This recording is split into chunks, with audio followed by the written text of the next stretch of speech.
Hello, dear and beloved nerds. This is Let's Talk About Myths, baby. And I am your host, that woman, Liv. Well, here we are again with another play. I really enjoyed telling you all the story of Iphigenia at Aulis, among literally every other play I've told over the many years of this podcast, so we are back at it again. This is another that I've been meaning to cover forever. It's one of the most famous plays of ancient Greece and one of the few that features like basically all deities, in itself something I find fascinating when it comes to Greek tragedy. Basically all the plays that I've featured in the past have mainly centered around mortals, with perhaps a god or two thrown in during a particularly epic deus ex machina, God in the machine, coming in to save the day. But this one? Basically all gods, save for one, and many minor gods that I rarely get to talk about otherwise. That is all to say, today we are covering none other than Prometheus Bound, which was maybe not, written by the earliest surviving tragedian, Aeschylus. And once again, a huge thank you to Ash Strain, who helped with loads of research on this play. Ash helped me back with Iphigenia too, and man, what a difference it makes when it comes to writing episodes based on plays. Thank you, Ash. As for translations, we've used a lot of them. Ash's research uses primarily the Weir-Smith translation, and all of my quotes are from that, unless I say otherwise in the moment. But also, Ash consulted the Theodoridis translation, and I referred to the Rom translation. These are all listed in the episode's description, not to worry. So, like I said, Aeschylus is the oldest surviving tragedian that we have. While Sophocles and Euripides were contemporaries competing against each other in a number of festivals, Aeschylus was writing long before both of them. He was a huge name in the ancient world and basically was the guy the other tragedians would look up to, at least after his death. He's most famous for his trilogy, the only surviving trilogy from ancient Greece, the Oresteia. You'll remember the Oresteia not only because I've already told you the story on the podcast, if not those individual plays, but because the first play in the trilogy is the Agamemnon, which is quoted from heavily in the recent episode on our girl Cassandra. The trilogy began with the Agamemnon, moved on to the libation bearers where Orestes and Electra set about avenging the death of their father by killing their mother, Clytemnestra, and it finishes with the Eumenides, the kindly ones. Basically the only other play that heavily features gods like this one, the story of Orestes after killing his mother when the Erinyes, the Furies, hound him before he's finally put on trial for her death. Like I said, I've told the story of Orestes and Electra and their killing of Clytemnestra, but not that trilogy entirely, because it's wild and detailed and there's a trial with gods. I might have just convinced myself I should cover those plays specifically. But not today. Today is Prometheus, the good guy. This is one of the few other surviving plays that's attributed to Aeschylus, though, like so many things from ancient Greece, there is debate about whether or not he actually wrote it, or whether maybe it was written by his son long after his death, or maybe by someone else entirely. Regardless, it's famous for being Aeschylus's, and thus his name is in the title of this episode, and it makes for better SEO. Still, whoever wrote Prometheus Bound, it was likely part of another trilogy, one that told the story of Prometheus stealing the fire from Hephaestus, from the Olympian gods broadly, bringing it to Earth, being punished for that, and eventually freed by Heracles. The only play that we have, though, is this one. The Punishment. The Binding, you might even call it.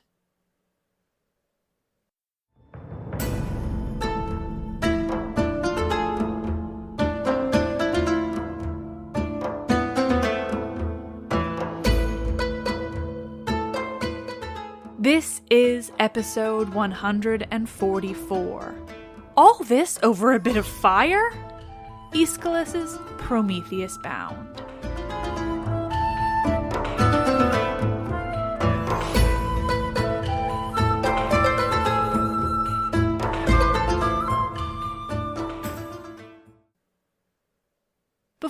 and dive right into the play itself, the Prometheus Bound, we need to cover a little bit of background. Like so many Greek tragedies, Prometheus Bound jumps right into the action and expects the theater goers of the ancient world to have a good idea of what exactly is going on. Since you're not ancient Greeks attending the Great Dionysia in maybe not 479 BCE, and thus not expected to have an intricate understanding of the general story of Prometheus and the Olympian gods, I will remind you what the situation is. Prometheus is the Titan god of foresight. He sided with the Olympian gods in their war with the Titans, the Titanomachy. But Prometheus became a bit disenchanted with Zeus's choice of rulership style after the war. That is, Zeus was being an enormous dick to the early humans of Earth, and Prometheus felt for them. There's a whole mess of confusing stories when it comes to the origin of humanity according to Greek myth, so I won't go into that whole deal here. There's a lot of maybe they had different ages of humanity that were time after time wiped out for being shitty, or before the final stage of humanity, as we know it, was brought into existence. Again, it's confusing as hell, but the point is that Prometheus had a thing for defying Zeus when it came to humanity, and Zeus was trying to kill off humanity. Where we find him in the story, you can imagine that humanity, as we know it, exists, as do women. We won't go into the whole Pandora creation story as it relates to Prometheus and Epimetheus here. I've told that one before. Where we find Prometheus now, humanity exists, and he's given them fire. Very, very much against Zeus's wishes. Zeus, you see, was being his usual self and was generally being shitty to humanity. He may have wanted to wipe them out all entirely and start again, or he just wanted to keep them under his thumb, completely beholden to the gods, and so that they would basically be lost without them. Namely, he did not want them to have fire. That would give them too much power. It would give them too much freedom. With fire, humanity could craft necessary things. They could craft weaponry, they could eat better, and generally just exist as much happier people. So, Prometheus gave them fire. Again, very much against Zeus's wishes. Prometheus stole fire from Hephaestus' forge and brought it to humans down on Earth. And this really angered Zeus. It angered him so much that he sent 2 of his divine forces to punish Prometheus for what he'd done. Zeus sends 2 demons, daemon gods, that exist as personifications of worldly forces and concepts. I've mentioned these types of gods before, but the 2 in question are Kratos, divine power, and Bia, divine force or might. A lot of translations just use their concepts as their names because that's what the ancient Greek words mean in English, literally power and force or might. But I really enjoy their Greek names and it makes them feel a bit more mythological and less allegorical, so I'm calling them Kratos and Bia. Along with Kratos and Bia is Hephaestus, the god whose fire Prometheus stole, but definitely not a god who was keen to punish Prometheus in the way that Zeus hoped. Interestingly, it seems that in this take on the gods, Hephaestus is not the stepson of Zeus, but actually his son. This, of course, only adds to the drama that's about to unfold. And so this is where we find ourselves in the play, the Prometheus Bound, with Kratos and Bia dragging Prometheus to his punishment in far-off lands to the east in Scythia, with a reluctant Hephaestus in tow. We're dropped right into the action, or rather, the punishment for the action.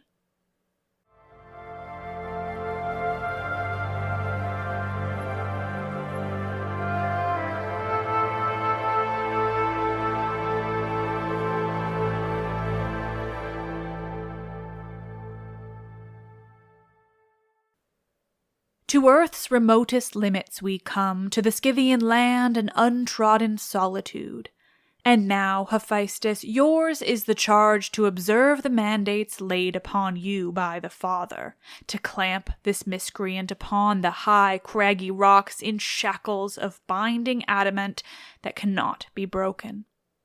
For your own flower, flashing fire, source of all the arts, he has purloined and bestowed upon mortal creatures. Such is his offense. For this he is bound to make requital to the gods, so that he may learn to bear with the sovereignty of Zeus and cease his men-loving ways.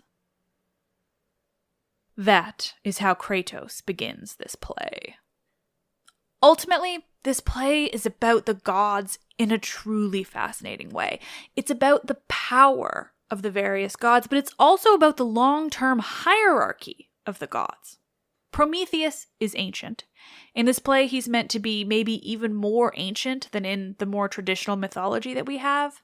Here, Prometheus is the son of Themis, the primordial Titan goddess who basically is justice. And that's saying something. He's also connected here with Gaia, Mother Earth, and the source of prophecy before Apollo became the source of prophecy. He's meant to be primordial, old, ancient, from the absolute beginning of things. And in the name of humanity, he's going up against Zeus, the current ruler, and a god who is absolutely being painted as a tyrant. Zeus has come in as this new ruler. He's taken out much, much older beings than him, the Titans, in a horrible war that pitted Titan against Titan. And now he's immediately become tyrannical, something the ancient Greeks felt very strongly about. This is also why the question of who wrote this play and when is particularly interesting, because its content and message about Zeus's tyranny is particularly appropriate in light of the period during the end of Aeschylus' life and after. Because we're talking the Peloponnesian War, we're talking Athenian democracy versus the tyrannical way the Athenians saw their adversaries, the Spartans. That Athenian democracy was a direct response to, yes, you guessed it, tyranny. This message of tyranny is so intentional that the word used earlier by Kratos that's translated here as sovereignty, and in other translations it's rule, was the ancient Greek word tyrannus, which means those things, sovereignty and rule, but it means rule or sovereignty that was taken by force.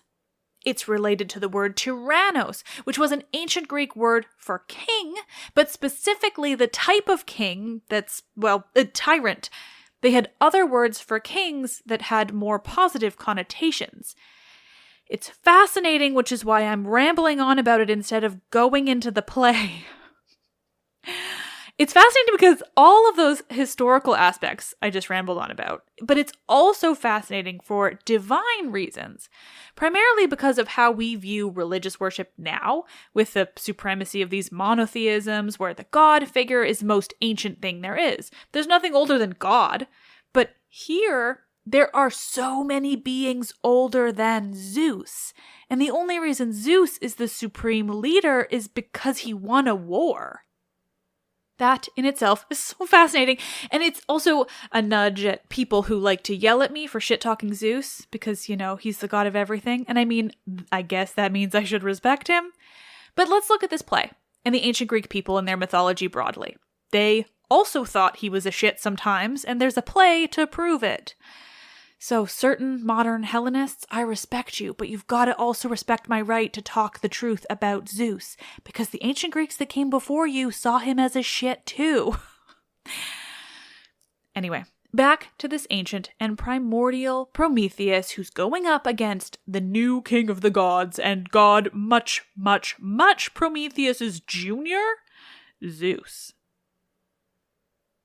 Right from the start, we're meant to understand just how deep in shit Prometheus is. Kratos and Bia are meant to serve pretty obviously as the tyrannical henchmen of Zeus. They are brutish and grotesque. They're meant to be scary and daunting as they introduce the play and what the audience is about to see. Prometheus Bound. That is, Prometheus getting what will be a horrible, horrible punishment, all in the name of Zeus, and all because he brought humanity the gift of fire. So unlike so many of my favorite Greek tragedies, we're not meant to feel for or understand the traditional villains here. There is no Clytemnestra or Medea, no Dionysus, where we know what the characters are about to do is wrong, but we're also meant to feel for them anyway, to at least understand their motivations and their intentions. No, here, the Titan who gave humanity fire is being punished for it. The Greeks watching, whether they believed this origin or not, they're meant to appreciate Prometheus, to consider him a kind of savior of humanity. Prometheus is a good guy. As Rachel Smythe brought up in my episode with her last week, Prometheus really is one of the only good guys. I certainly can't think of a bad thing he's done, at least when it comes to an audience of humans. As Kratos announced in that opening, Hephaestus is there to be the one to actually chain Prometheus up. He's the one who's meant to perform the act of imprisoning the Titan for giving his fire to the humans. But Hephaestus isn't angry with Prometheus. He doesn't have any skin in the game when it comes to whether or not the humans have fire. It seems to be Zeus who's the one who's really concerned with keeping the humans sufficiently subjugated. Hephaestus, meanwhile, is actually quite fond of Prometheus. The two share a love of craftsmanship. It's something that Prometheus is associated with in addition to Hephaestus, particularly because of this association with fire. They're pals, they're friends, they've got a lot of things in common, in a way that neither of them has much in common with the rest of the Olympians, or even other deities. You remember, Hephaestus has never been a particular fan of the Olympian gods, nor has he been treated particularly well by them. They've been pretty big assholes to him, actually. He really had to work to get back in their good graces, and it seems like he kind of respects Prometheus for just doing what he wanted by giving the humans fire. Still, as much as Hephaestus doesn't seem to want to punish Prometheus, he recognizes that he kind of has to, because the alternative is, well, Zeus's wrath, and that would kind of suck, as is evidenced by Prometheus being punished at all. Hephaestus comes in to begin chaining up Prometheus with his unbreakable chains. Only Hephaestus can do this job. He's the only one who can forge these types of constraints, and he is beholden to Zeus, the new and all-powerful ruler. Zeus isn't in this play at all, but it is simultaneously about him. Basically, everything is happening because of him and his wrath, his tyranny, his power over everyone involved is constantly being emphasized. According to the Rom translation, Hephaestus ends his first lines about Prometheus' punishment with, quote, "The mind of Zeus cannot be overturned by pleas. Harsh is the ruler when rule is new begun."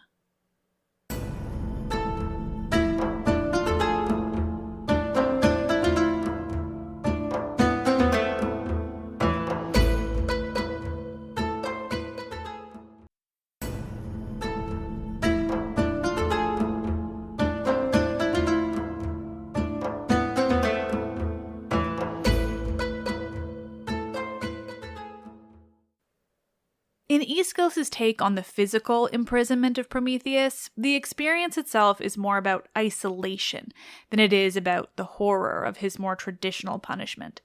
Here, there is no eagle flying in to peck out Prometheus' liver every day while it grows back overnight so that the whole mess can begin again the next day. In Aeschylus' Prometheus Bound, as Hephaestus explains to the Titan as he's doing it, the punishment that Zeus is inflicting upon the high-minded and lofty Titan Prometheus is that he will be chained up in the mountains, far, far away from the humans that he cares so deeply for, where he will be scorched and aged by the sun all day before the cycle repeats itself again the next day. It's a darker punishment than the one we know. It's more about yanking him away from his precious humanity than it is about pain or gore. It's sadder. It's more depressing. It makes Zeus seem just a bit more evil. Kratos, meanwhile, is watching Hephaestus commiserate with Prometheus, and he questions why the god cares, why he feels bad for Prometheus at all. Kratos is really meant to be a true henchman of Zeus, there just to signify Zeus's power and the fear other gods have of him. Honestly, this is a super interesting take on the gods. Like I said, there aren't a lot of plays that include gods so explicitly as the main characters throughout.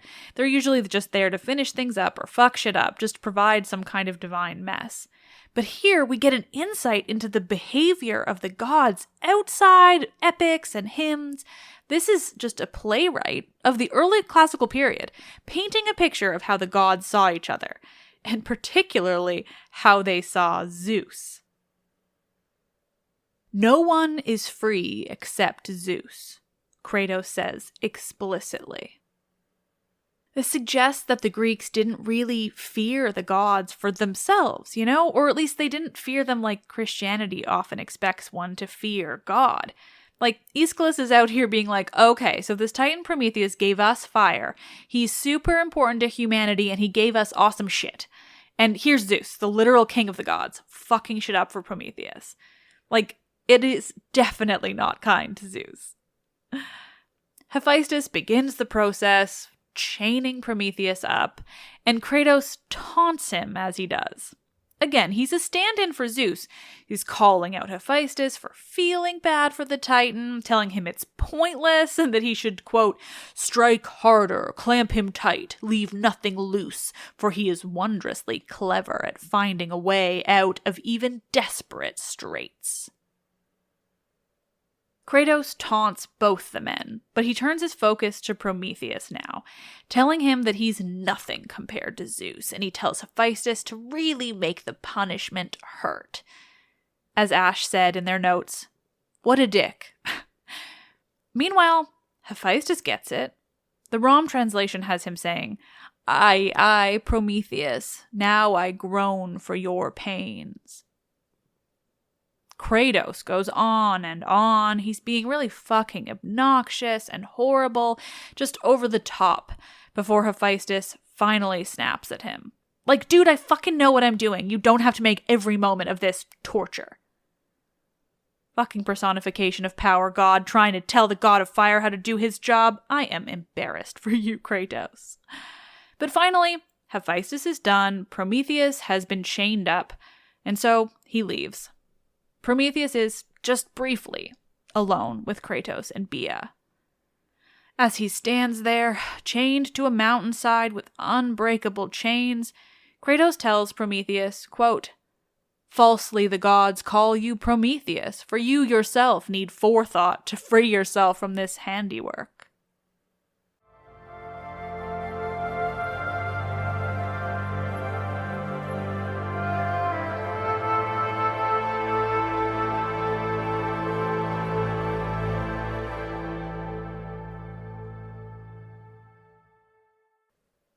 Prometheus is left alone, exactly the intention of the punishment. He can't move, he's left to solitude and the elements of the far-off, desolate Scythian mountains, the harsh, burning sun of the day and the cold, frosty nights. This location is more about how far it is and less about the actual location. It's the farthest place one could imagine, the farthest away from the humanity that Prometheus loves. And now that he's alone, it's time Prometheus has his own monologue. He begins, quote, "O you bright sky of heaven, you swift-winged breezes, you river waters and infinite laughter of the waves of ocean, O universal Mother Earth, and you, all-seeing orb of the sun, to you I call, see what I, a god, endure from the other gods." Prometheus goes on, lamenting the horror and loneliness he's found himself in. Of course, he knows he's in the right, but that doesn't stop him from lamenting where he's found himself. He's calling out to those Titan gods who came before him, the ones who are objectively more important and more powerful than Zeus, even if they aren't in the grand scheme of divine rulership over the earth. Still, they're the right people to call upon in your hour of need. Prometheus relives his theft of fire for the audience, reminding them what he's done to deserve this punishment, how he stole the fire hidden in a fennel stalk and brought it down to earth to help every mortal alive. But then he hears something in the distance. He imagines himself being found by the other gods, mocked and stared at for his punishment. But no, it isn't another god. It isn't anyone there to mock him or to make light of his situation. It's the chorus.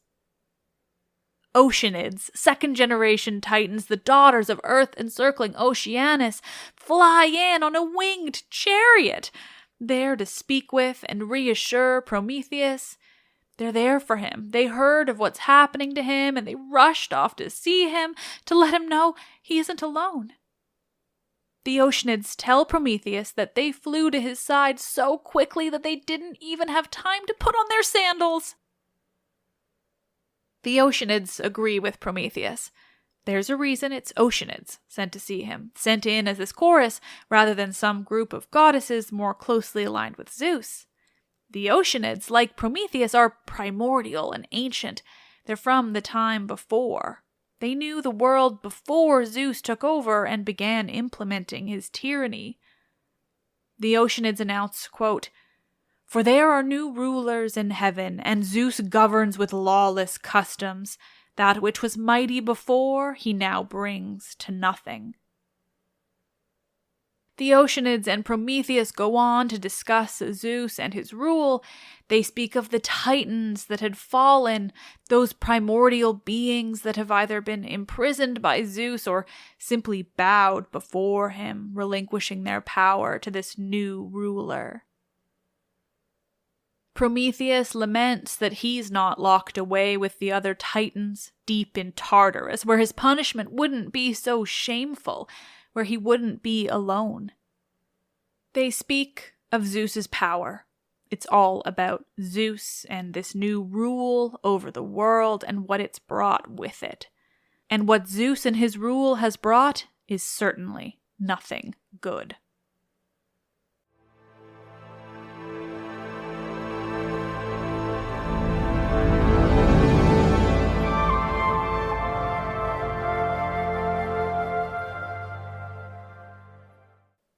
Oh, nerds, nerds, nerds. Thank you all so much for listening, as usual. This is obviously just the beginning of Prometheus Bound. As with every time I cover these plays, there's just so many interesting things to say that I clearly just go on and on and on. Next week will be more play and less of my wild commentary, but for now, it's just so fucking interesting, you guys. There's so much to say about when this was written and why. That's the thing about plays, right? Is they were written so much more intentionally than the mythology. Like there is something behind it. It's not just about mythological beliefs. Instead, they're commentary on the world, what was going on, how these things were viewed. Particularly in this case, this is a commentary on tyranny. But what makes it so interesting is that it is connected with Zeus. It's fucking fascinating. You all really seem to enjoy Iphigenia et Aulis, and so did I. So I hope that these wildly detailed retelling of Prometheus Bound will be the same. Again, next week, it'll be way more play. But honestly, it's just so utterly fascinating the way this play treats Zeus, the way it makes him to be the obvious and unquestionable villain. It shows the intricacies of the ancient Greek religion and the way they thought of their gods. Such stark contrast to the more modern idea of God and religion. There's no need to bow to these gods, to imagine that they're faultless. Zeus is a shit. He's the top god, but he's a shit. Let's also just take a quick final moment to focus on the introduction of the chorus.